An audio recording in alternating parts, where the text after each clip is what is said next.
హైదరాబాద్లోని LB stadium కుస్తీ పోటీలకు వేదిక కానుంది. మాజీ MP PCC working president, Telangana Indian style wrestling association chairman Anjan Kumar ఆధ్వర్యంలో తెలంగాణ కేసరి 2026 పోటీలు ఇవాళ ప్రారంభం కానున్నాయి. ఈ పోటీలను తెలంగాణ శాసనసభ స్పీకర్ గడ్డం ప్రసాద్ కుమార్ లాంఛనంగా ప్రారంభించనున్నారు. హైదరాబాద్ ఎల్బీ స్టేడియంలో ఏర్పాటు చేసిన సమావేశంలో అంజన్ కుమార్ యాదవ్ ఈ వివరాలను వెల్లడించారు. 3 రోజుల పాటు జరిగే ఈ పోటీల్లో వివిధ విభాగాల్లో సుమారు 500 మంది మహిళా, పురుష రెజ్లర్లు పాల్గొంటారని తెలిపారు.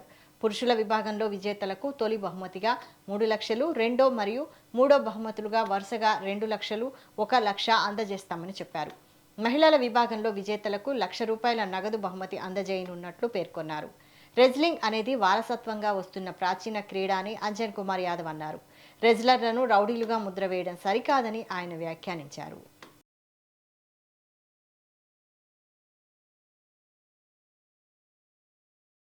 తెలంగాణ రెజ్లింగ్ అసోసియేషన్ అధ్యక్షుడు స్వర్గీయ విజయ్ కుమార్ యాదవ్ గారు, అదే విధంగా పెద్దలు స్వర్గీయ కొత్తదాస్ గారు, బుల్లెట్ రాజు గారి పైల్వాన్ గారి జ్ఞాపకార్థం ఈ రెజ్లింగ్ తెలంగాణ రెజ్లింగ్ రేపటి నుంచి జరగబోతుంది. తెలంగాణ కేసరి, మహిళా కేసరి ఉంది, తెలంగాణ కేసరి కూడా ఉంది. దీంట్లో టైటిల్ పైల్వాన్ అయితే తెలంగాణ కేసరి తీసుకుంటారో వారికి ₹3 లక్షల బహుమతి, ఎండి గద, సెకండ్ కు 2 లక్షలు, తడుకు ₹1,00,000. వివిధ కేటగిరీస్ లో మీకు ఎన్ని లిస్ట్ ఉంది, అన్ని కేటగిరీలో వాళ్ళకందరికి ప్రైజెస్ ఉన్నాయి. మహిళా టైటిల్ కు ₹1,00,000 మహిళా రెజ్లింగ్. ఇది తెలంగాణ కేసరి. విజయ్ కుమార్ యాదవ్ గారు ఉన్నప్పుడు రుస్తుమే ఆంధ్ర, రుస్తుమే హింద్, ఇవన్నీ తెలంగాణ కేసరి ఎన్నో టైటిల్ చేయడం జరిగింది. అదే అనువాతిగా ఈ రోజు తెలంగాణ ఎల్బీ స్టేడియం లో ఈ యొక్క బ్రహ్మాండమైన వారి జ్ఞాపకార్థం చేస్తున్నట్టు రెజ్లింగ్ ప్రశాంత వాతావరణంలో ఎలాంటి అవాంఛనీయ సంఘటనలు జరగకుండా సోదర భావంతో హిందూ ముస్లిం సెక్యులరిజం తో ఇది దేశంలోనే ఒక